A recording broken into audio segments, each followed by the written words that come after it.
So hello everyone. तो आप यहाँ पे पढ़ सकते हैं कि Gaza aid fears for Israel bans United Nation Palestinian refugee agency. तो ये क्या मैटर है, क्या इजराइल ने यूनाइटेड नेशन की किसी एजेंसी को बैन कर लिया है? तो उसके बारे में आज हम पूरा डिस्कस करते हैं। सो UNRWA क्या है उसके बारे में मैं पहले आपको एक्सप्लेन कर देता हूँ। देखिए, यूनाइटेड नेशंस के बहुत सारे बॉडीज़ हैं। तो जैसे UNDP हो गया, इकोसॉक हो गया, तो वैसे बहुत सारे बॉडीज़ हैं। बॉडीज़ में से एक बॉडीज़ का नाम है UNRWA, United nation refugee for Palestinian agency. ठीक है, तो इस बॉडी का क्या काम है ना, जो पैलेस्तीन में बहुत सारे रेफ्यूजीज़ होते हैं। देखिए, जब इजराइल बना था तो उसके बाद क्या हुआ था ना, पैलेस्तीन में बहुत सारे रेफ्यूजीज़ क्रिएट हुए थे। मतलब पैलेस्तीन और मिडिल ईस्ट में जैसे वॉर टाइप हो गया था, लेबनान में, उसके बाद गाजा में, पैलेस्तीन में, मतलब हर जगह बेसिकली पूरा वॉर सिचुएशन हो रहा था। तो उसके वजह से क्या हुआ ना, एक यूनाइटेड नेशन ने एक एजेंसी अपना फॉर्म किया। उस एजेंसी का काम क्या था ना, जो पैलेस्टीनियन रिफ्यूजीज़ है तो उनको मतलब एड वगैरह प्रोवाइड करना, खाना प्रोवाइड करना और ये सब प्रोवाइड करना उनका काम है। तो इस एजेंसी को मेजर डोनेशंस करते हैं वेस्टर्न कंट्रीज़ और कुछ अरब कंट्री जैसे सऊदी अरेबिया। तो सऊदी अरेबिया ने रिसेंटली कहा है कि देखिए, इजराइल ने जो ये काम किया है यूनाइटेड नेशंस के एजेंसी को बैन। देखिए, यूनाइटेड नेशंस क्या है ना, यूनाइटेड नेशन एक होल बॉडी है।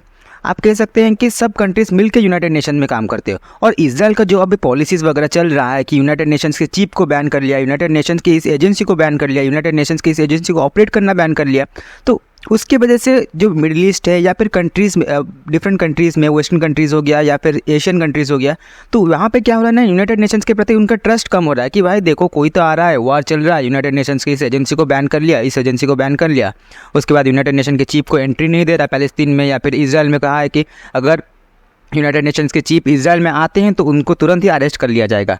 तो ये क्या है, यूनाइटेड नेशंस का तो कुछ वैल्यू ही नहीं रहा। तो ये था कुछ मेजर पॉइंट्स। तो यहाँ पे आप देख सकते हैं ये कंट्रीज जो मार्क है, ये कंट्री सारे डोनेट करते हैं UNRWA को। इंडिया भी एक मेजर डोनेटर है। इंडिया ने रिसेंटली $5 मिलियन का एक एड अनाउंस किया था फॉर UNRWA और उनमें से 2.5 मिलियन अभी सैंक्शन भी हो चुका है। तो देखिए, बहुत सारे कंट्रीज़ मिलकर यूनाइटेड नेशंस RWA को फंड करते हैं और यूनाइटेड नेशंस के कई सारे एजेंसीज़ को भी फंड करते हैं। और यूनाइटेड नेशन देखिए बना था, यूनाइटेड नेशंस क्यों बना था, आप रीज़न समझिए।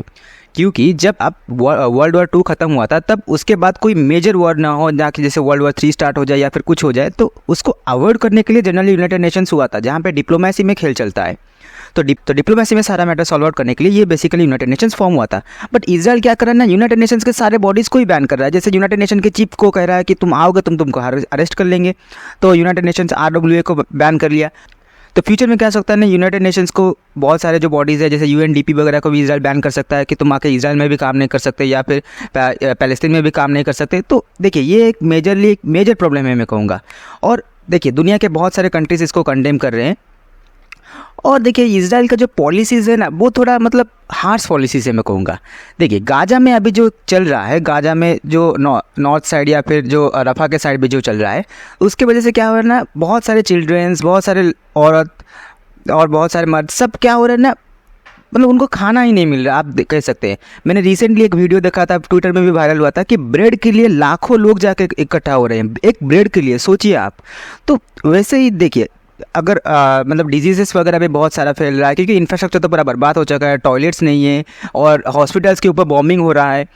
तो अब सोचिए कि जो डॉक्टर्स या फिर कोई ऑपरेट कर रहे हैं तो क्या कर सकते हैं वो, उनके पास इंफ्रास्ट्रक्चर ही नहीं है और इसके वजह से और ज़्यादा डेथ्स हो रहे हैं। देखिए, गाजा में डेथ टोल 40,000 के आसपास पहुंच चुका है, तो और भी बढ़ सकता है क्योंकि ये वॉर इजराइल कंटिन्यू करना चाहता है। उनको कहना है कि हमास को, इवन दो हमास के चिप को इजराइल ने मार दिया है, उसके बाद भी इजराइल का कहना है कि हम पूरा हमास को एलिमिनेट ही करके छोड़ेंगे। और एलिमिनेट करना एक बहुत मुश्किल काम है क्योंकि हमास एक बहुत बड़ा बॉडी है। और देखिए, इजराइल का जो ये पॉलिसी, इजराइल ने रिसेंटली कहा कि हम एक हंगर पॉलिसी भी चलाएंगे। हंगर पॉलिसी क्या है? देखिए, गाजा में 2 साइड है।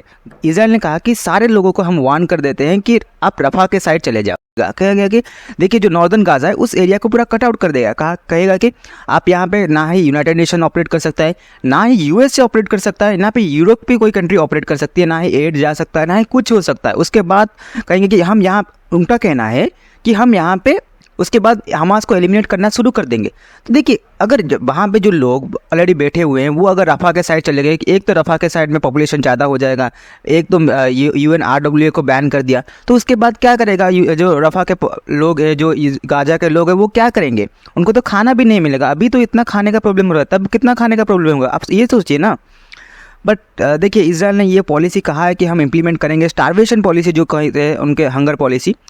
तो उससे क्या होगा ना, बहुत सारे चिल्ड्रंस का भी डेथ होगा, फिर से बहुत सारा डेथ टोल बढ़ेगा, 50,000 प्लस भी हो सकता है डेथ। अब सोचिए, एक वॉर, यूक्रेन वॉर में भी इतना डेथ नहीं हो रहा जो इसराइल कर रहा है अपना ऑपरेशन गाजा में, उससे जितना डेथ हो रहा है।